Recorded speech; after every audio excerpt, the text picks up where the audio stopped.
Blue 32, Blue 32, set, hike. And we're off. Welcome back to Big Moto Gaming, guys. We are doing a recording during the Super Bowl because sports. Yay, sports. Go sports. Guys, I'm your host, Marcus, also known as Big Moto. Joining me for the broadcast is... Lost. Just lost. Guys, we have a wonderful podcast for you guys, number 2, and we're going to start this off with a little recap on how our week is going through our games of tabletop RPGs. Currently, I'm playing 2 games of Dungeons & Dragons 5th edition. I get to play with Lost as our DM, and he made a cleric. Oh, that cleric! If he had no luck here, he wouldn't have any luck at all. Oh my goodness gracious! That is the worst thing I've ever seen. Natural ones seem to be the only thing I can seem to roll. But I'm pretty good at roleplay. But whenever you say let's roll some dice, I'm like maybe I should switch back to a digital dice because I think they might like me better. Let's see, every combat and everything we did, my cleric almost died to the point that I'm no longer the de facto healer because our druid has to keep me alive. Frustration. And then that was funny in that one match, the first fight. It was you were down, and Ace was like, "Wait, aren't you our healer?" You're like, "I was." I very much was. Like all my spells, other than my domain spells, were healing, and couldn't do a gosh darn thing. See, it doesn't matter what system you play. Level 1 is always going to be rough. And then let's see, guys. I also play in a 5th edition game on Sundays. That is, I'm playing with a Dragonborn Sorcerer. I'm at 8th level or 7th level, something like that. So I've unlocked quite a few different spells. And I will admit, my DM she is a little bit inexperienced, and I feel bad whenever I do some super awesome spells because she wasn't quite prepared. She's more prepared for the melee combatants because we seem to have a lot of them. But when I cast a wall of fire and block off half the battle, I felt kind of bad. At the same time, it's like I had the spell. What you gonna do? Tactics. But tactics, yes. But yeah, I've been enjoying the heck out of our campaign. I got some great players to get to play with, and I get to play a not so smart Dragonborn Sorcerer, and I rely more on charisma and all these other little goofy necks, but I'm trying to play off that I'm not very smart and I'm not very dexterous. Trying to be kind of more dragon-esque in my adventures. So it has been a doozy of a thing. But all right, Lost, what are your games going? I got 2 games. The game that I'm running for you guys, and then running another 5e game every other Saturday. I had to cancel this last one, the one yesterday, because of in real life obligations that ended like 5 hours early, so I didn't technically have to cancel. But I figured. Once you cancel and then try to regroup, it's always a little bit difficult because new plans get made, and it's like, well, all right, no pressure because we had already canceled, but right. So is what it is. So we've only got one session in on that one. So we'll see how that one goes. They're doing the right now we're doing the one of the modules on the DM's Guild, or was it Drive-Thru RPG, called Blue Alley, predecessor to I don't know that stuff at all. Yep, it's a predecessor, it's a precursor to, or it's like not a precursor, that's not the right term. It's like a warm-up module essentially for Dragon Heist or any of the okay. Waterdeep things. Waterdeep, okay, neat. Oh, that's really cool. Like I still remember. So is that like a pre-made book, like a little module, or is it something you find online?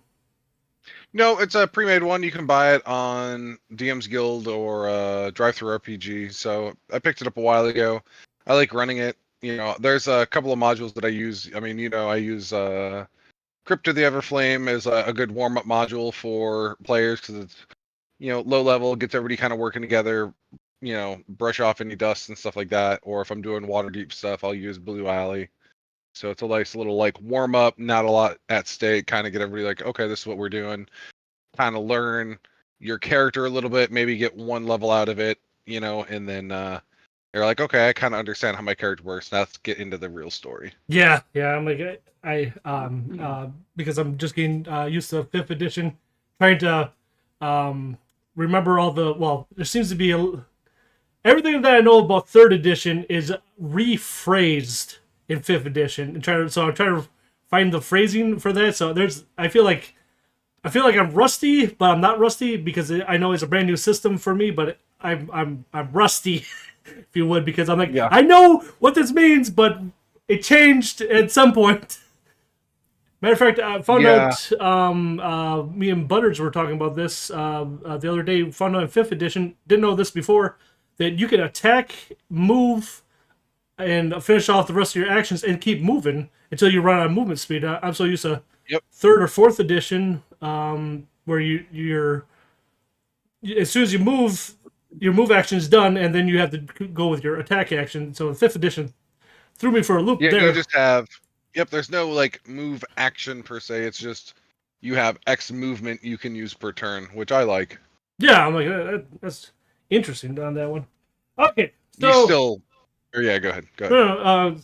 no, I'll say you still provoke attack of opportunities, so you have that problem. yeah. I'm like, I remember Butters hates attacks of opportunity when he is a wizard or something like that. When he just has like a staff or a dagger, he's like, Yeah. this is useless. I don't have any strength and no attack bonus. I just have this. And I'm like, but you have the chance to hit, so he rolls. Okay, let's see. Now, Lost, we were talking about the last podcast that we have a big problem nowadays with a lot of players will refer to their characters as toons instead of their character arcs and whatnot. And I know personally, I think I was explaining in the last podcast that I personally don't see my characters as like something really exciting until I get them past session 1 or 2, and then they no longer become a toon; they become a character. And any thoughts you have on that? Yeah, I mean, I think it stems from all of the like short modules or short adventure paths that are out there that people are running. So you run it for this predetermined amount of time, then it's make a new character for the next adventure, and you don't have those long 20-year campaigns that you've invested into this character, right? So I think a lot of it stems from that, where it's just, you're only making this character for this specific campaign, and then you're moving on. So there's no like longevity for your character. I just saw something lost. What is the longest campaign that you have ever been in that's like a true Dungeons and Dragons like thing? Not like like we said, we started off with some weird games that were not Dungeons and Dragons but weird. Like, what was the longest game that you were able to be in, and what levels did you get to go through? That is a great question. I'm trying to think. I think maybe I'm gonna guess high, estimate kind of high here. Probably 6 months. I think I have a similar thing. As for levels, I mean, I don't think we got super high. It was probably 10 or less. Oh, okay, interesting. Or it was one of those where it was like we started higher level type thing, but like you didn't only, Yeah, like one of the probably one of my favorite games of all times. Butters was the DM, and it's where I made my character Modo. I would name my whole channel and everything about him is after this. This is his remake because Modo was originally made in the campaign setting of Eberron, and Butters liked playing with Faerun or Forgotten Realms or the standard Dungeons and Dragons for everyone who's listening. He loved Forgotten Realms, and we made an adventure. At that time, Butters didn't have a job, Kenosha didn't have a job, and the Drunken didn't have a job, and I was the only one who had a job. And I come back every night, and everybody was piled in my thing, and we got to play for 6 months straight until, like, I swear everybody found a job at the same exact time. But 6 months straight, we went from level 1 to level 24 in Dungeons and Dragons 3rd edition. And So that's not really a 6-month time frame because you're gonna have to multiply that by about 6 right? or more, right? Because you figure most gamers, and that'd be a great thing for the comments, right? How many days a month do you game Yeah. per session though? So if you're in 5 different games, that's still once a week. So it'd only be 4 times per month, right? But for each game that you're currently playing, how many times a month do you play? You know, so like I generally it's like twice a month per campaign. So if you're playing, 6, 7 days a week, you know, Yeah, you yeah. gotta It makes a hell of a difference. Like I don't even remember.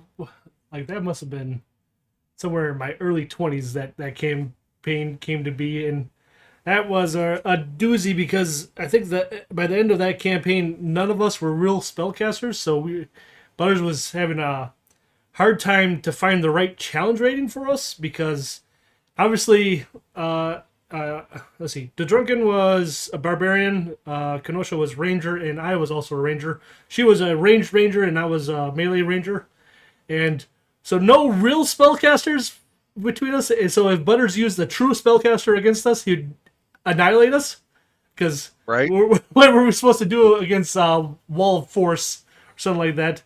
But I just remember we were all heavy hitters, so Butters was having a hard time trying to find the proper like HP to AC ratio, and for only 3 players in the game, that takes yeah, because I think almost every Dungeons and Dragons game out there is based off a 4-player party, Yep. and I don't really know if maybe there might be some systems out there that are meant for lower levels, but that I'm aware of all the everything's based off a 4-player party. But oh yeah, okay, back to I'm like that yeah, I'm like Modo is one of my favorite characters of all time. And we were saying that we have these adventures. What are some things? Okay, I definitely every character I make at level 1 is just a tune to me. Is there do you classify the same thing, or do you say no? These are all characters I've thought of every backstory I've ever made. Like these are living, breathing characters almost every single time. I know not every time that can happen, but So I do it different than I think most players do. I don't do a huge crazy backstory. My backstories generally are very mundane, and I look at this is where I want my character to go. Did I lose you? you know, no, Are we? there. Oh Okay. no, okay. Oh, The like, video froze. So I was like, oh, oh wait. okay, good. Um, so I look at it like that, right? And I prefer that just because it's like, you can't have this level 1 character that's technically just starting out in some crazy extravagant backstory where it's like, oh, I've done all this, we've beat this dragon, we've done all this crazy stuff, and you're like, yeah, but like you're level 1, you're just starting out. Like, no, like I don't accept that as a backstory. Like, no, try again. Like, Yeah, now if you wanted to, and I think that's, we're talking about that, and I think that's what I'm going to start doing from now on. I'm going to tell people like, hey, you don't have a backstory. You are literally starting off. Tell me your character's plan from here to like, you know what I mean? Like, what do you want to accomplish with this character? I don't care about your backstory because guess what? You're a fighter. Congratulations. You can talk about how you became a fighter. Yep. Oh, you have, oh, you're a wizard, right? Hey, congratulations! I just graduated from the academy, and like I was put out on a quest. Oh, you're a druid. Congratulations! Oh, I've decided to venture out of the woods because of X reason, and I need to do that, right? Like, let's feed the DM some nuggets of like, hey, this is what I want to see. This is what I want to do. Please, and thank you for all the DMs out there. Uh, Yeah. yeah, I'm trying to think right now. Like, I never have like a real end goal when I think of my characters. There's like almost everyday wants, I guess, but I don't never have the plan of like if I say my sorcerer for right now, he doesn't plan on like having like a aiming to have a castle or anything like that. He's just from one day to the next. He wants to. We found out in my latest session that my character loves making coffee and he likes to brew the coffee as in like pristine coffee snob style because he has so much fire magic. He just heats up the coffee to the Nice. perfect temperature.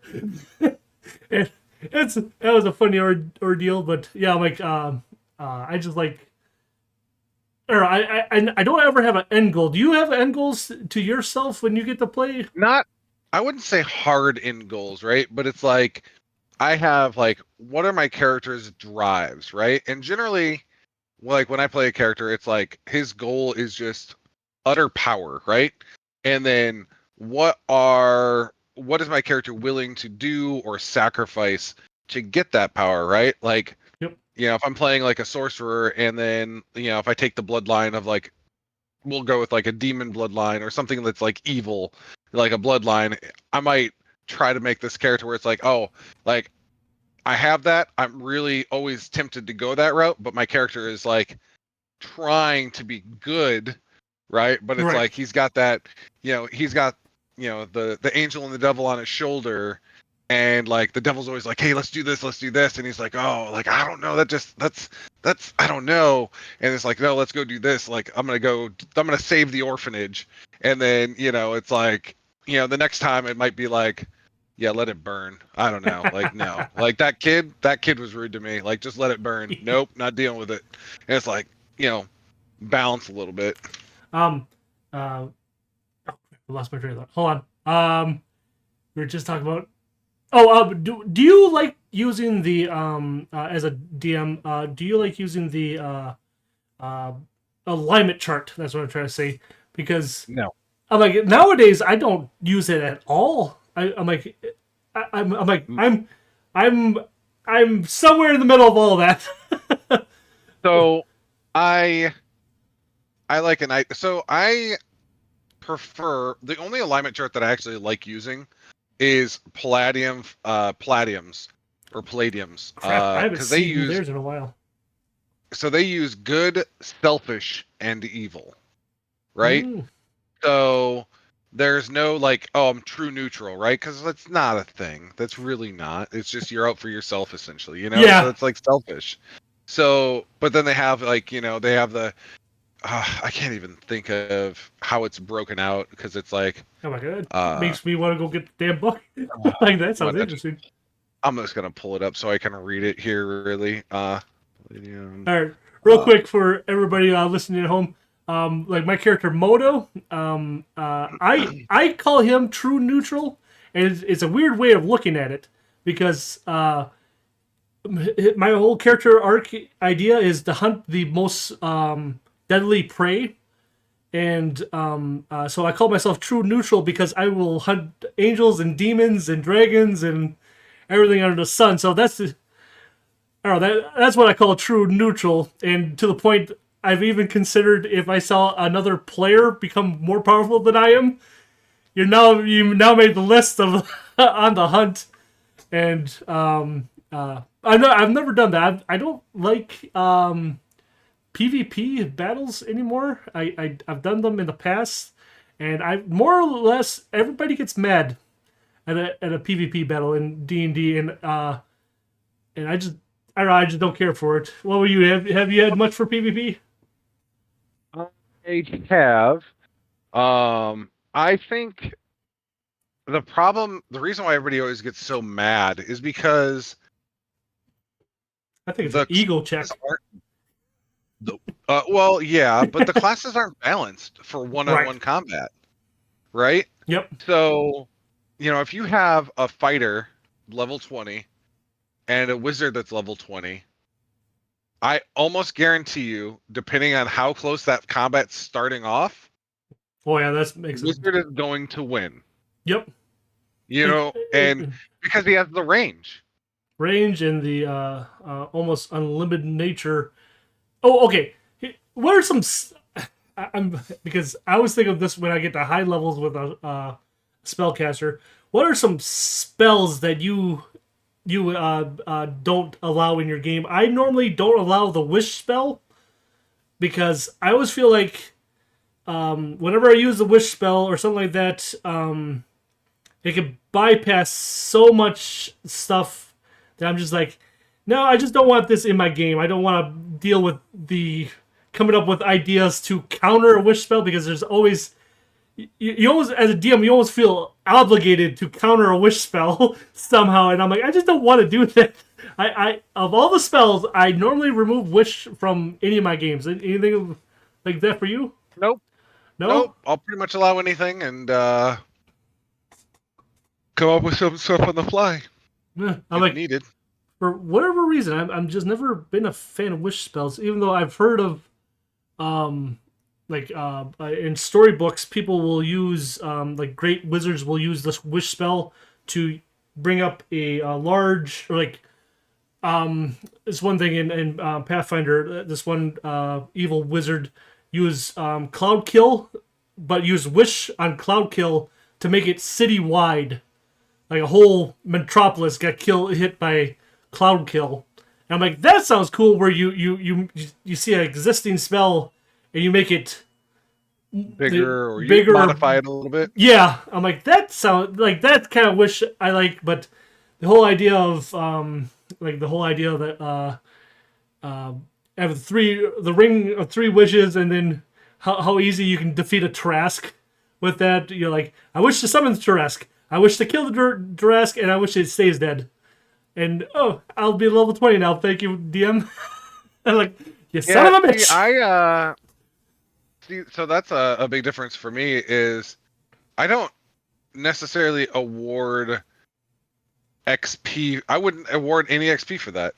It's never actually happened to me, but I've considered doing it to some DMs to be a dick move. I want to see what they would do. Yeah, I personally, I would not award any XP for that. I'd be like, congratulations, you wasted your wish spells. Good job. And you get 0 levels. You know what I mean? And but now at the same time, like let's say throughout the campaign, right, they were looking at the wish spell and XYZ thing, like they were like did some research, like, oh, okay, because I think it's like a 500 gold 5,000 diamond or 1,000 gold diamond, right? It's a big 5,000 diamond, I think, in 5th edition. Yeah, something crazy, right? And let's say the Trask had appeared and was fighting it, and they were like trying to crack it down, and they're like, you know what? Let's do a quick investigation. All right, like we'll go smash and grab this diamond. We know that the wizard over in this tower has this spell, our wizard knows this spell, or whatever, right? They have a way to cast it, let's just say, right? And they go acquire it during like this citywide crisis. That's what a Trask would be. And then they decide to use that to defeat the creature. 100%, I'd give you the X. I might not give you full XP because, congratulations, like you beat it in a very ingenious way. So depending, I could go either like full XP or partial XP. Like you would get XP for that because you came up with a very good way to defeat the creature. So I'd probably actually give full XP for that. Yeah, but I think technically with the wish spell is the only way to keep a Trask down. So if that was the ultimate bad guy, have you ever actually used a Trask in a game? Now that Nope. I'm like, I've never actually used it. I've contemplated it a few times. I think I've been in games where it's been in the background or Right. something like that, but I don't think I've ever officially faced one or anything about a Tarrasque, to tell you the truth. So yeah, I'm the same way. Although I will say I did read, I forget where, so credit to whoever had said it, and I'm gonna butcher what I had read, but they were talking about how the Trask has all of the shell and the spikes, and that's all defensive Oh, armor, yep, right? I see that same So thing. what hunts a Tarrasque? Yep, And yeah, I was like, because oh, that would be a great game. Wouldn't that be? Because yeah, like you said, the Trask has a whole bunch of out facing spikes. So that yep. means something is evolved.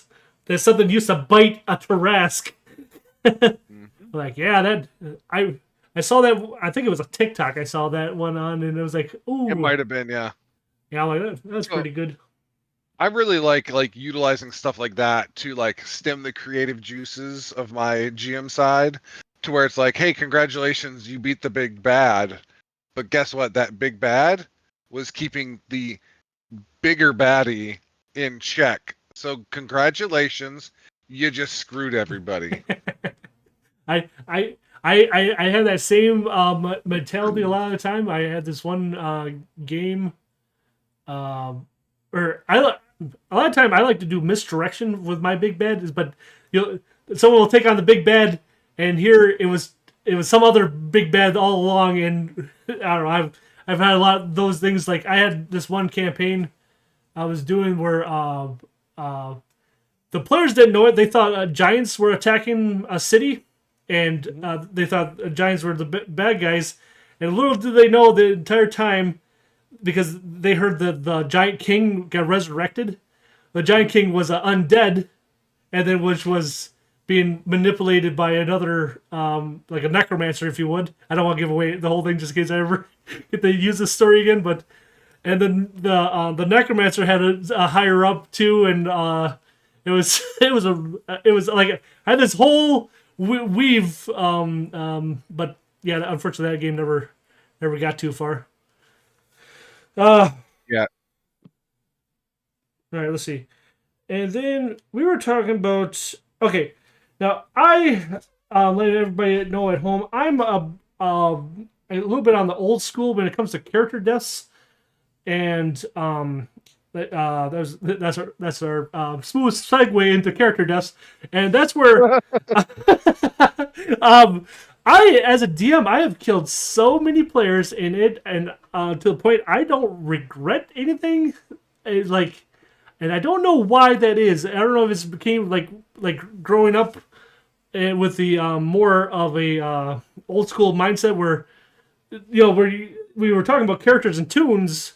I think I've had too many tunes, and people.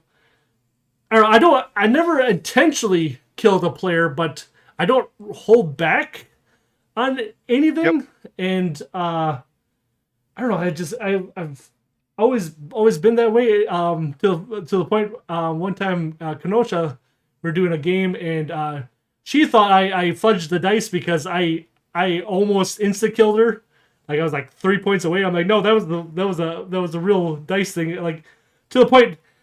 The only reason I'm rolling behind a DM screen is so I can look at how much the damage is and plot it out in my head faster than someone leaning over my table and tell me exactly what it is. I'm like, I don't want people to see how long it takes me to do math.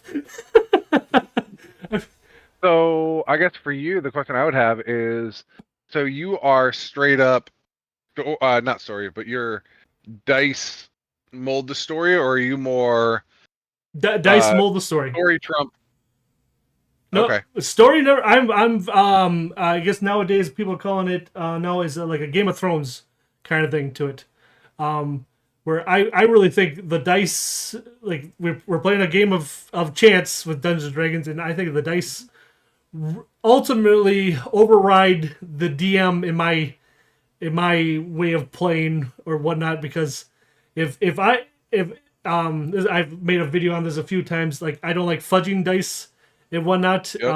And people are like, "But the story must go on." I'm like, uh, I if I can just force the story to go on, why am I rolling the dice in the first place? Yeah. No, I definitely I'm very much similar. There's very few times that I will ever fudge the dice. Um I'm trying to think of the last time I really ever did fudge the Yeah, dice. like I'm trying to think. What would I? Why would I want to fudge dice? It would have to be. Uh, I think the only time I would really ever fudge the dice would be at the culmination of a module or like adventure path, and it's that oh, like final boss, like there is no continuance. I'd probably fudge the dice if needed yep, I can see that. to try to let them quote unquote win, Yep, right? Because th- I'm agreeing with you on that one. That sounds right. Because but if there's nothing left, why do you defeat them? right, oh, like we've been playing for 6 months, a year, however long you've been playing, and it's like you got to the big bad and then you lost, and it's like, all right, guys, let's play the next one. To be like, I don't know, man, like I'm kind of feeling burned I'm out, like, I'm it's tapped. like, right, so it's like, all right, let you not gonna say let you win, right? Because Yeah, like I'd have no problem, like, oh, like I'd try to make it epic, right? Like try to turn it into like, oh, it's the last player, like, oh yeah, the dragon's fire breath took out three of the four players, and like, oh, congratulations, he rolled minimum damage on the healer. You know what I mean? Like, yep. okay, now the healer's going to like, all right, let me heal, Yeah, and then like I last might death tripper. fudge one more roll on the dragon and be like, oh yeah, he snuffed out the next flame spray, and then like let them try to culminate and like rally up and be like, oh, that was an epic end, like be like, all right, sweet. But outside of that, like, yeah, I don't have problem killing players, especially if they're stupid. Oh yeah, I'm like Like a stupid down the player. door. Kill Oh, him every guess freaking what? time. Yeah. Like I don't know how we damn like. Do you okay as a DM? Do you use traps a lot? Because I don't much anymore, So I unless I want play a to say module. no, but I so yes and no. I'm starting to use more and more traps again. Um Hmm. because I really like them. Like, you know what I mean? But at the same time, they're so much harder to do with a group of players, and um I I always really feel like traps will stop progression yeah. and so make it so one player has to do all this stuff and then everybody else kind of sits and twiddles their thumbs. That's why I don't normally use traps too much. Um, Yeah. I understand the significance of traps, especially since like rogue, like one of their class features is trap finding. You should play to the party strengths, and if you have a rogue, you should probably have something for them to do. But I don't know. I just getting to the point in my homebrews, I hardly ever throw a trap at my players. Yeah. I started doing in one of the games, I started doing single story sessions with people during the group session. So like everybody would break off and I would do like 10 minutes, 10 minutes, 10 minutes, 10 minutes, Hmm. and like try to do some individual story stuff. And I think traps can really work out well then because Oh it's yeah, only that character stuff. But that gets really hard with with a group of four, that's really hard to do because it's like, you do 10 minutes with somebody, it's like, hey, I'll be back with you in probably about, 30, 40 yeah, minutes. It's 30 to like, 40. it's too hard to keep people there. It's like, all right, well, I did mine. It's like I'd rather just, all right, hey, like you come in at 4, you come in at like 4:30. Like let's just give everybody a half hour or so of straight solo stuff. But Come on. no, I like solo sessions, but it's hard to do solo sessions for everybody.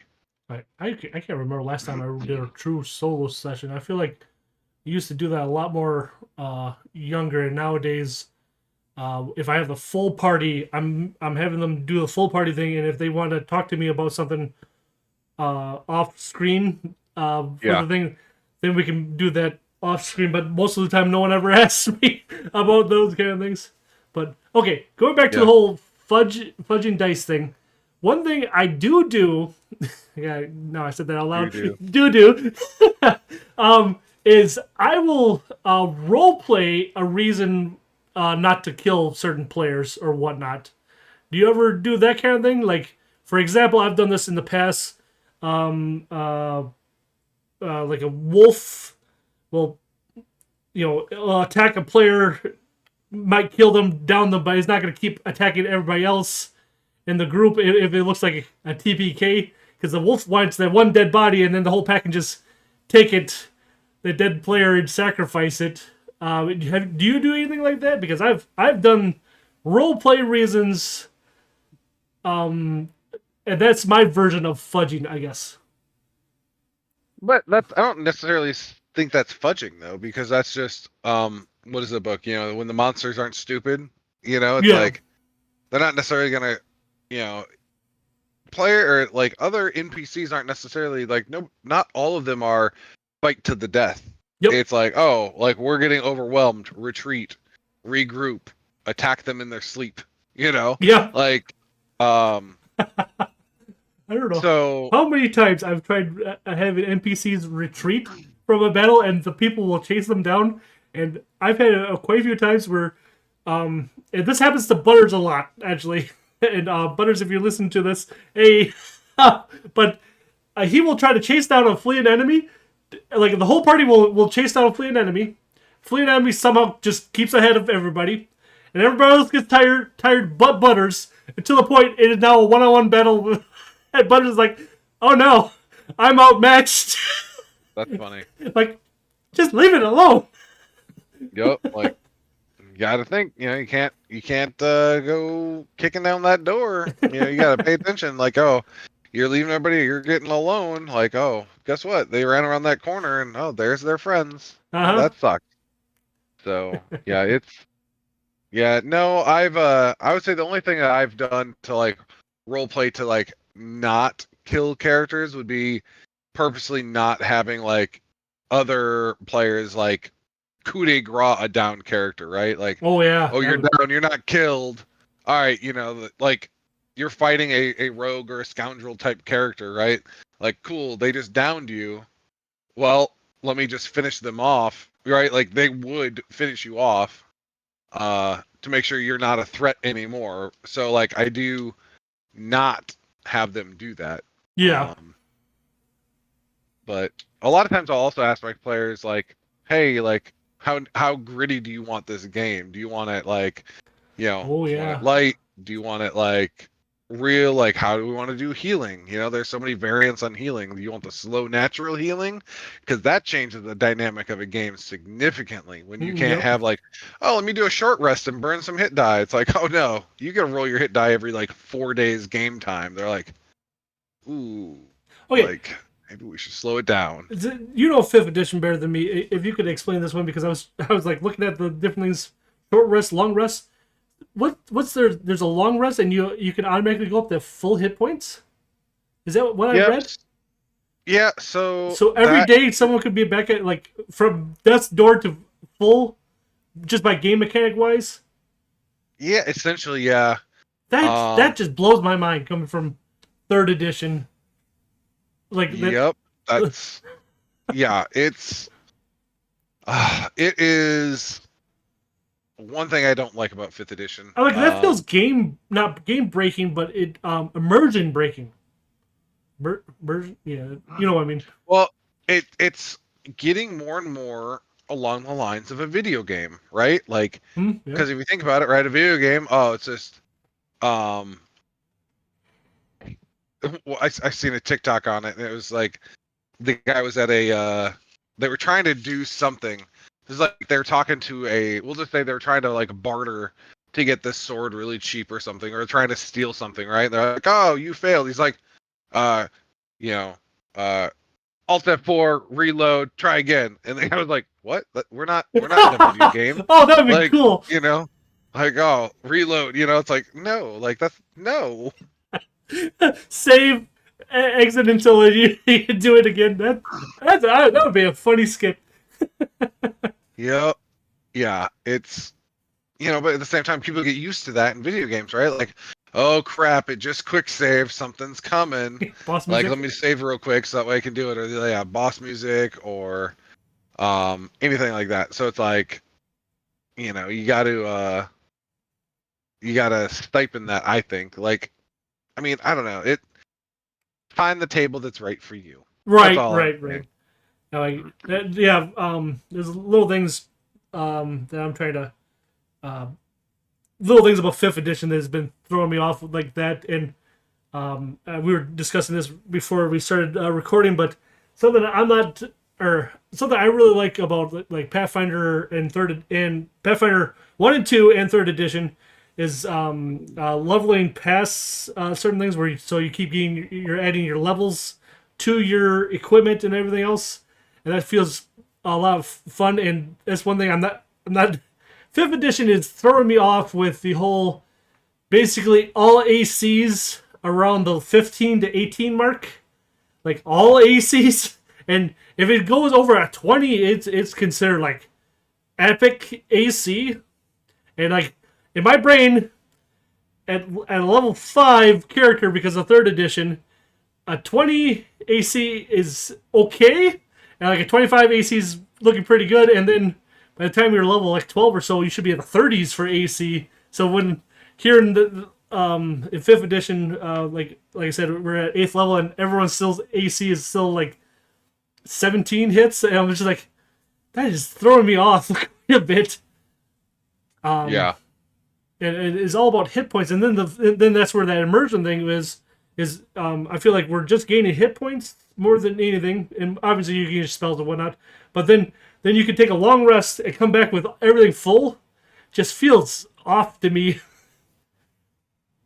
Yeah, so there are variant rules in the Dungeon Master Guide, and they're like slow natural healing, Okay. which I prefer. I like it. So basically, you get your hit die that you can, the dice you can employ basically at the end of a short rest, right? So like you take a short rest, you can burn a hit die, replace whatever you roll, right? And then at the end of a long rest, if I remember right, you get your hit die back. It just refreshes your hit die, right? That's what I read. So I like that.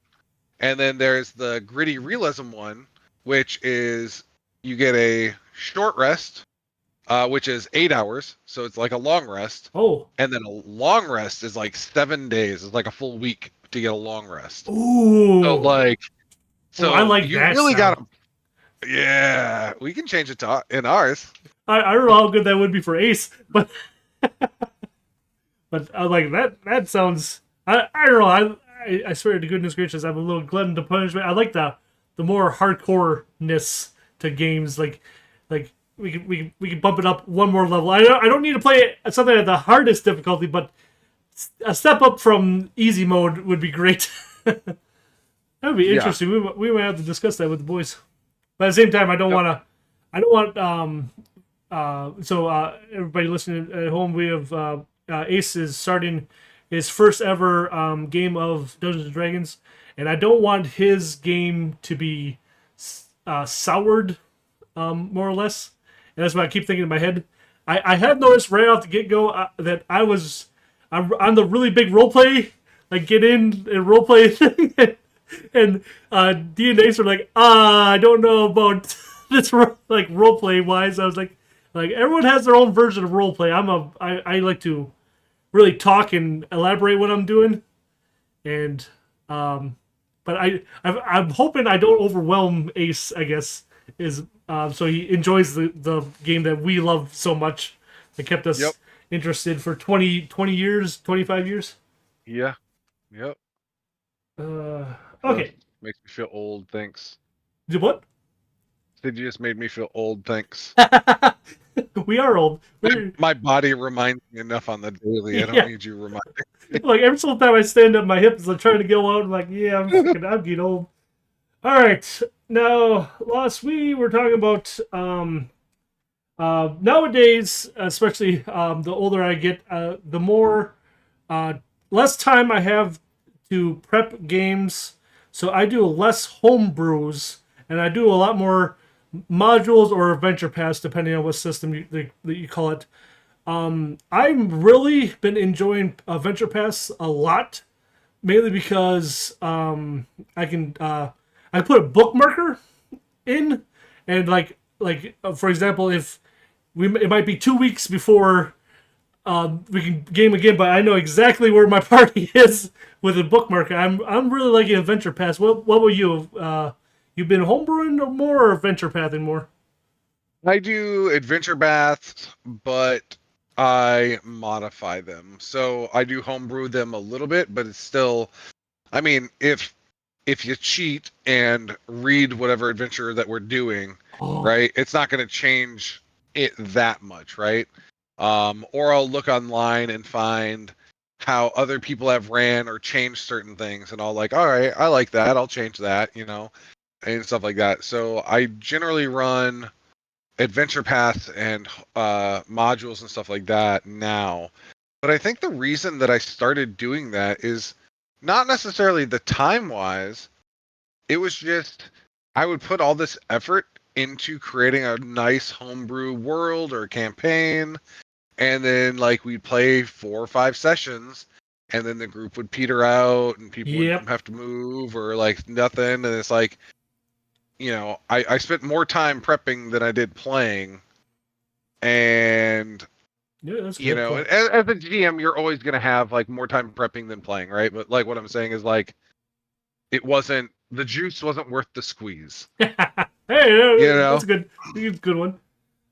I'm like, So yeah, now I just tweak stuff, and I find myself running campaigns over and over again just because they're easy. Like I said, the couple that I run as intro campaigns, I run a lot.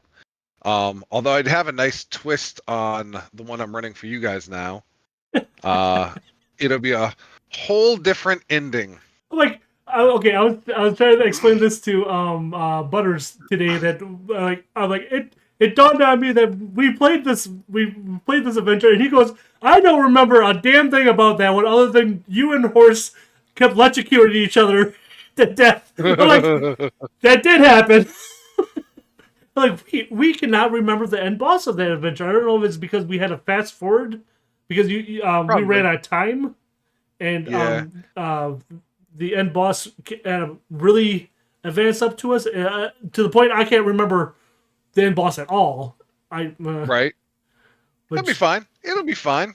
I mean, it's going to be a similar end boss. It'll just be a whole different ending, though, yep. because it's going to be a prelude to another module. Okay, there we go. I like this. How many of your years of playing and using modules? How many times have you gotten to an end of a module? Like I would say when I run modules, I'm batting probably a 75-80% oh time. wow, you do a Like, lot better than I do. I will say though, um, it's due in large to me trying to communicate with my players a lot, and then with people's schedules, I will expedite to close out a campaign now. So Oh, if people are like, hey, like I probably, if I have a group of 4 or 5 players and 3 of them are like, hey, like my job's changing, we're gonna move, blah blah blah, and I probably only have like 2 or 3 sessions left, I'll be like, all right, let me know.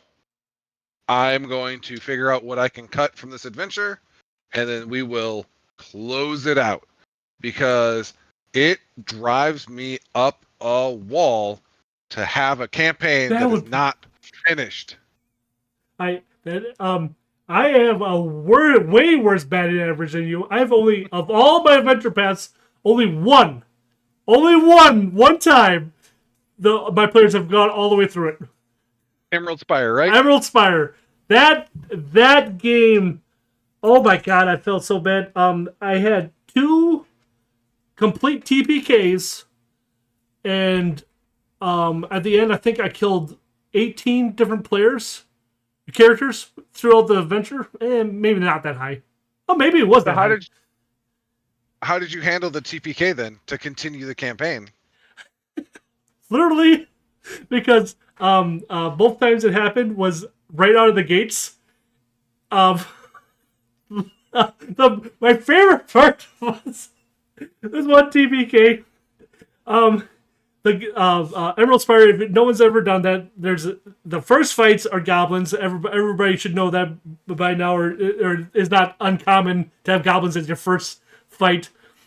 These goblins killed a bunch of the players, and the players at that time made like real role play heavy players, and they got stomped because they weren't prepared for the level of toughness. The next ones they got stomped again. I can't remember what. So their third time they brought in like the most powerful builds they could muster. They're like, no, I think Kenosha was like, no, I'm bringing out anti paladin with super smite and all this other stuff, and everybody rolled in with big heavy duty characters. And they got further into the level one session to the point they started seeing all the dead characters from the previous things laying on the Nice. ground. And to the one point, one of the robots in there, because there's a damaged robot in level one, it has it's supposed to have just a human arm, according to the module. It's just supposed to have a human arm on it. And I rolled randomly, and here it was Kenosha had her previous character was a catfolk, and so on the arm was a catfolk hanging there, like. Nice. But Nice. But you tied in their deaths to continue the campaign. No, I like yep. that. Yeah, and like that. it was always a fast forward thing. It was okay. You had TBK. We're gonna everything you guys did originally. You remember that, and we're just gonna reset and bring in the. So it kind of felt video game-ish for them. I gotcha. Yeah, I can see that. I think another way you could handle it, almost like with the Emerald Spire specifically, probably with any of them that's like a module where they're trying to go like finish something like that, would be to have them like hired by the city that's closest to them, and then Yep. like, oh hey, like we hired some other adventurers to do this. They haven't checked in a month. We'd like you to, Check them out. the contract is yours. Like we're gonna give you, you know, 20 gold to go find out what happened with them. If you find out that they are, deceased, then their contract can be yours if you want it. You can accept now, blah blah blah. That's not bad. To make it less, oh, forgot to save. Let's drop a new character and run through this again. But that would also give them a little bit of eeriness to it, when they're like, all right, they get to that front level, and it's like, oh yeah, there definitely was signs of a battle. There's some goblin or gore and stuff like that, and then like maybe if it's been a week or so since their death, like, oh, maybe some goblins have kind of moved in, like, oh, there's signs of a battle, but Yep. nothing. You don't see any bodies or anything. They're like, man, there was like a massacre on the first level. Like they would know out of character, right? They'd be like, what happened? Like something cleaned this up, right? It's like kind of like if you ever remember playing the Resident Evil games, right? You'd kill zombies all over, Yep. but then they just disappear, right? The zombie cleanup crew. Yep. Like, Yep. what happened to them all? Where did they go? So, I like it. but so we talk about TPKs, right? But how do you handle, or do you just say, sorry, your character's dead, if you kill a single player? Yep. I say, sorry, roll a new character, and I don't. A lot of time, I'll start off a game, and me as a DM, I'll tell them like any kind of house rules I have, which like one house rule I like to do is if I roll a natural 20 behind the screen, I'm like, this is a rule for everybody. I will lift my screen up to show them like I critted you. Yeah. And I'm like, I'm not making that shit up. Because it always feels really bad when a DM says I critted you. I'm like, did you really? Like there's always that little bit of like, did you really? But I normally tell people the house rules and whatnot, and then I always say, and make sure you have an idea what your second character is gonna be. Because yeah. So I offer my players an out. You've seen it in one of the previous games. Yep. Your character gets killed. One of the deities of some sort. You're not going to have any idea who, unless I decide to really, if I plan on a character death, because I want them to go this route. Like, yeah, I'm not going to purposely kill them, but like, hey, like at some point it's probably going to happen. Like if that happens, type thing. But you know, the character, the deity or entity, we'll call it, will offer them an out to save their soul, and then you know there'll be repercussions later. Generally, it's you know, you have to take a level of warlock or paladin or cleric at a minimum of 1, and then you know they will call on you to be their, you know, you're basically becoming a oh, what's the word, like a champion of their cause type thing, you know. Depending on the type of entity that it is, some of them Right. are just like, oh, now your soul is mine, and you know, basically you're gonna do what I want. Characters don't have to take it, but you know. So let's see. So with that though, I generally always try to tell my characters like, hey, uh, you know, you can choose to take this, but that is going to be linked, like it'd be basically linked to your account, right? So like if you don't like how this turns out, your next character is going to have that same I like it. consequence, Yeah, because there needs right? to be a context Because somewhere there. right, you know, so you know, it's one of those like you have to make this decision. It's going to be every single character you have, unless it dies naturally again type thing. Yep. You know, and the deity allows it to die naturally again, because Yeah, I if never you thought of know, that. because you know, a lot of people when they're like, I'll just have my character walk off then and I'll make a new one. Yeah, you can do that, but it's gonna have to have this. You know, it's one of those, you know, we talk about like, hey, it's a consequence. You you're basically, you know, drafting every single character you make from now on. So Uh-huh. that it is what it is. You're not going to see what you know, you're not going to be able to take it, get a peek behind it, and then decide you don't like it. Right. Like you're going to have to find a way to reconcile that personally. You That, know, it's one of those permanent decisions. I'm assuming. I think we've discussed this in the past. You watched Legend of Vox Machina, right? I love that show. I like. It's one of the few shows that I can literally binge watch, and I don't like Yeah. binge watching shows. And I can binge watch that one because I'm like, this is just a D&D adventure, right? Just keep her going, guys. But season 2, spoilers for anyone who's never seen season 2. It's been out forever. But Your own fault. do you have that same feeling what Matt Mercer did to Liam O'Brien there, where to resurrect somebody else gave somebody a level of paladin to be their champion of death? No. You've never had to do that. I haven't given it much thought actually. I thought that was a very unique thing because I've never heard that before, or actually after that somebody else pled with a deity to resurrect somebody, and that's why their next level was paladin. Yeah, no, I that's one of the biggest things I dislike about like D&D is like how paladins and clerics kind of, it's very generic, right? Like they're treated the exact same as like wizards and stuff like that. You just get X amount of spells per day. You know, it's glossed over, and I don't like it. I would Yeah. like more of a, you know, you make a, you know, religion check, we'll call it, at the beginning of the day, and depending on how well you do, Ooh, determines how many spells you get per that's day of interesting. that. Never really thought You of know? that. Yeah. So Like, that's one of the things I'm kind of working on is a homebrew or own system type thing, is that's how their spells are going to go. And then it's like, okay, you know, I'll grant you, you know, it'll probably have a chart of like, hey, depending on what you rolled. So if you're level 1 and you crit it, right? Your beginning day, you're like, oh, I rolled a nat 20 today. Hey, congratulations. Like you're going to be up there. You're going to have access to all of these spells. However, your skill level to cast those higher level spells is very limited, and there will be very real repercussions if you fail casting a spell. Like, interesting.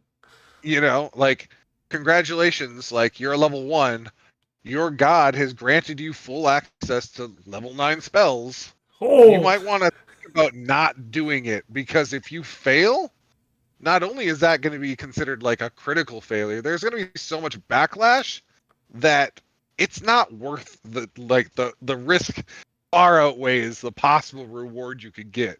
that reminds me of a Shadowrun system with a mage. They can make the biggest Kamehameha possible, but they can't control all the magic going through them, and they'll pop if they're not high enough level. Like it kind of Yep. remind me of that description of the system. I'm like, I like it. Yeah, one of the things I've always liked too in a lot of games they talked about, or in books and stuff, is they talked about like some of the most powerful like mages were so sickly ill, like just because their like con was so low. And one of the things I've thought about trying to come up with a way to do would be like, well, one, I'm a huge fan of mana points instead of spells per day. I absolutely hate them, except when it comes to like clerics and paladins, like the divine spells. I can be first, It makes all day sense. long, no problem. It makes sense. The god's allowing you to cast this spell X amount of times a day, right? Yep. Like Yeah, it that's makes what it he's makes sense. Yeah. granting. But for like a wizard, it'd be like, oh, I can only cast it, and it expedites it, whatever, right? I just don't like it. I like mana points. So one thing that I've devised, I haven't really implemented or playtest yet, but it's like when using mana points, like congratulations, you get down to 0, right? You can burn con to gain additional mana points, to the point that you could burn yourself out, right? Because now you're taking your life energy, Ah, converting it to magic, and then that takes significantly longer to heal that's because it's con damage, right? So it's like it doesn't heal like normal. Like you might only get one back every couple of days. So it's like, oh, like So that's one thing I'm trying to tweak and work out myself. yeah. Problem. Uh, like just trying to figure out balance for systems is gonna be a real bugger. They talk about Pathfinder Second Edition is so well balanced. When you throw it out of whack, it really goes off the rails. And was it Fifth Edition is so loosey goosey that it's hard to throw it out of whack, but it's also so damn loosey goosey. I've been seeing some things with that one, and When you get rid of balance in a game, it just kind of naturally balances out anyway. That's how I like unbalanced games, because everything kind of balances out anyway, and it adds that realism. realism, I Yeah. guess. Yeah, and um yeah, you might be the best fighter, right? Like you might have the best attack, but if your defense is crap, guess what? Like you're a glass cannon. Congratulations. Like you're not gonna help much. uh, for some reason that just triggered in my head right now in my fifth edition game on Sundays. We have two people trying to become tanks, and one's trying to be an AC tank, paladin, and the other one is a barbarian tank, where just reduces the things. And I'm like, we have so many people trying to be tanks that my poor DM, she'll roll like does a 22 hit, and sometimes it doesn't hit the high AC guy and whatnot. And then a couple of times that she's ever gotten close enough to attack me, she's like, I bet this misses a 14. I'm like, it hits. I'm a sorcerer level 12 AC. It ain't ever going up.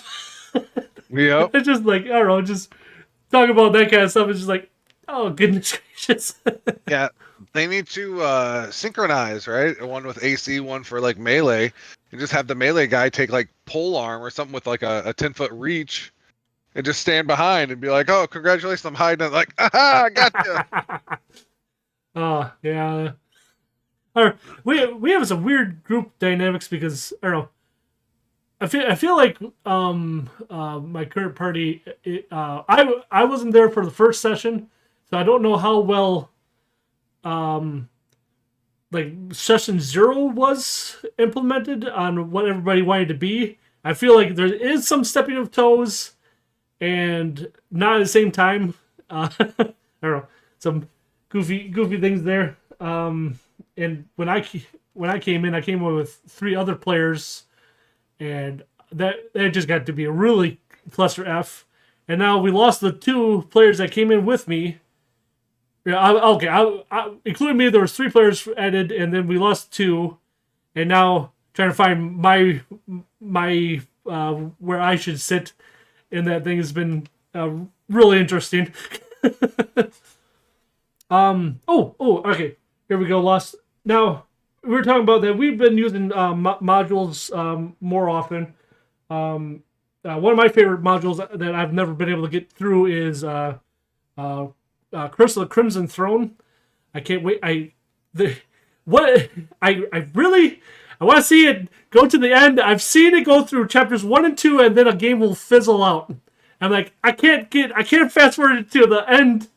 Is there a adventure path that you have started that you have never, like, you're like, please, please finish this game? Like, is there a adventure path that you're like, God, I wish I could have that finished? Oh, like that I started and didn't finish? Yeah, didn't finish. Never even got a chance to.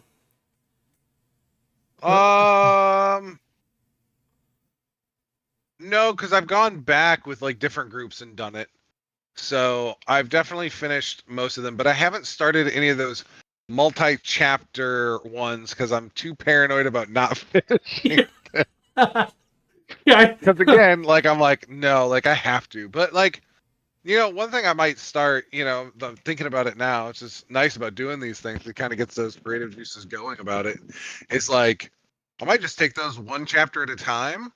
And then worst case scenario, right? Like, oh, Curse of the Crimson Throne, like, oh, congratulations, we did chapter 1. Just change it up a little bit. Like, oh, like the town hired you or the whatever, the king hired you to do this, right? Congratulations, you beat chapter 1. Chapter 2 fizzles out, whatever, right? Hey, new group, you're starting off at whatever level, right? Make these characters. You're getting briefed. Here's the breakdown from the previous group. So it's like, hey, here's your brief. You're going to continue on. You've been hired to do this. Go forth and do it. And it's like, okay, like, it's different. It's not all at once.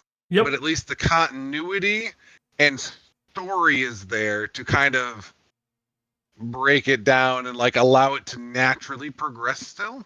Yep. So something like I might start using that a lot more. Yeah, for some reason we're having some you sound a little bit more disconnected all of a sudden. Like your sentence has just been a little goofy just so you're tracking. Gotcha. Yeah, like I've restarted the Curse of the Crimson Throne I think 3 or 4 times. I really want to say it's been 3 times. My first ever session, we had one player die every combat. He brought in his character. We got a map made up, and he only goes so far that his character would die, and it was just doing like. And then he'd be like, "Oh, I'm bringing this one's brother." And so he brings this character, and that character died. "Oh, I'm gonna bring this one's the other brother that we never knew about," and that character died. And it was just like at the end, it was that game kind of fizzled out. We didn't even get past chapter 1. The second time we tried it, I'm gonna say we fizzled out almost the same time again without. I think it was just scheduling issues. And then the third time we tried it, we actually got all the way through chapter 1 into chapter 2. I'm like, oh my God, I've never been to this page of this book. So excited. And then I want to say scheduling issues happened again. We never got past chapter 1.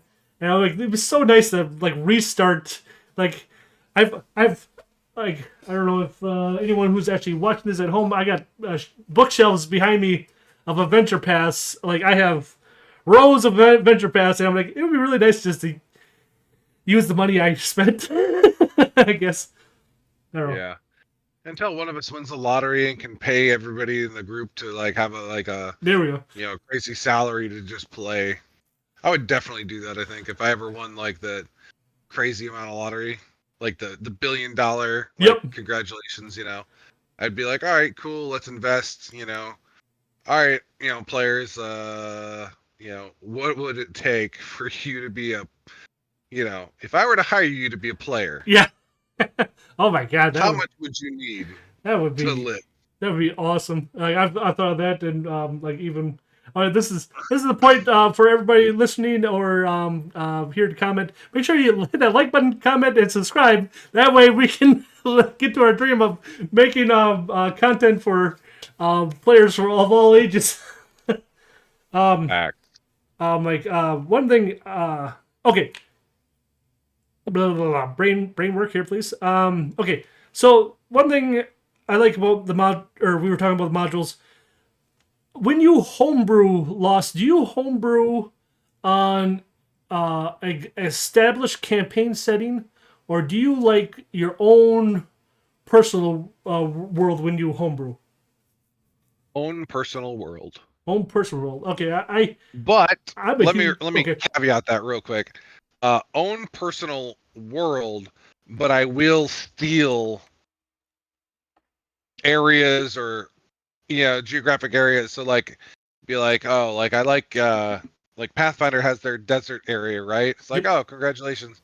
But well, my own personal world, just so the viewers know, I use Earth as my own personal world.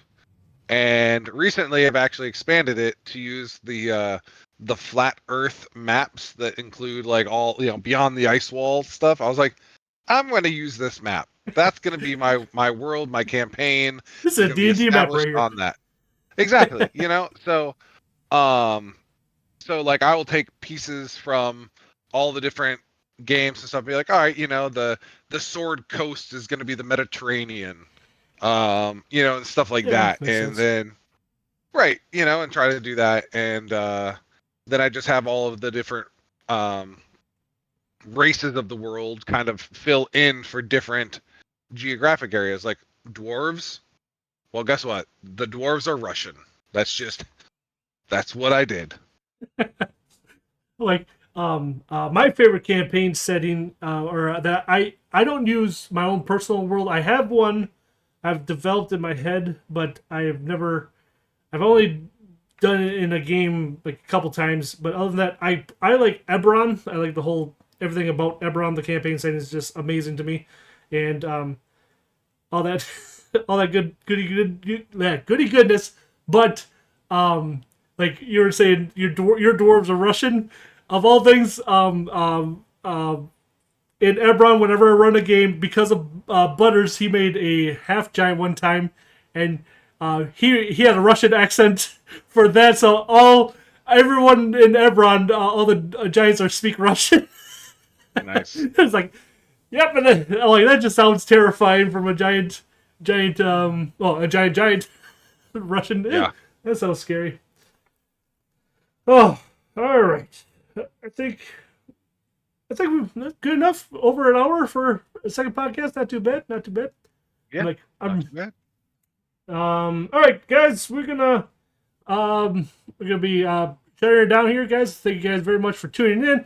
Like I said, if you guys have any thing you guys would like to discuss or ask Lost and myself, don't feel free to comment in this video or in other videos. I'll make sure I'll collect all your guys' things. We can bring them up in the future podcasts and whatnot.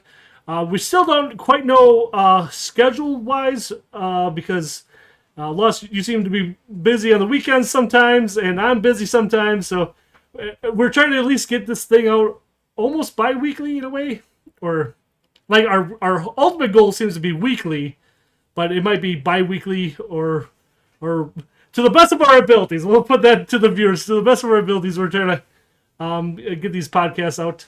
And then, yeah, thank you, everybody. Lost, anything you want to say? Nope. Just like Moda said, like, follow, share. Let's build the channel up, and I'm actually enjoying doing this. It helps keep the creative juices flowing, and hopefully it can help you get your creative juices going, and for your own campaigns that you're either running or playing in. Yeah, I like it. I honestly quite just talking out just little things like this or having something to even vent to about that can really get things moving and grooving. So this is therapeutic for us and for the people watching at home. We hope. I've actually gotten a Yeah. whole bunch of personal comments from people saying that they absolutely love that we're doing this because we have an interesting take on this stuff. So I already got those comments, and thank you guys for those personal comments. Also, just you can put it in the actual comment section because YouTube likes seeing actual comments. That helps build the channel. It helps build the channel. All right, guys, we're heading out. You guys have a good one. Like I said, we're recording this on Super Bowl Sunday, so we're throwing a Hail Mary. Make sure you get what do you call it, a touchdown, and hit that like button. All There you right, go. Big Go Moto Sparks. signing off.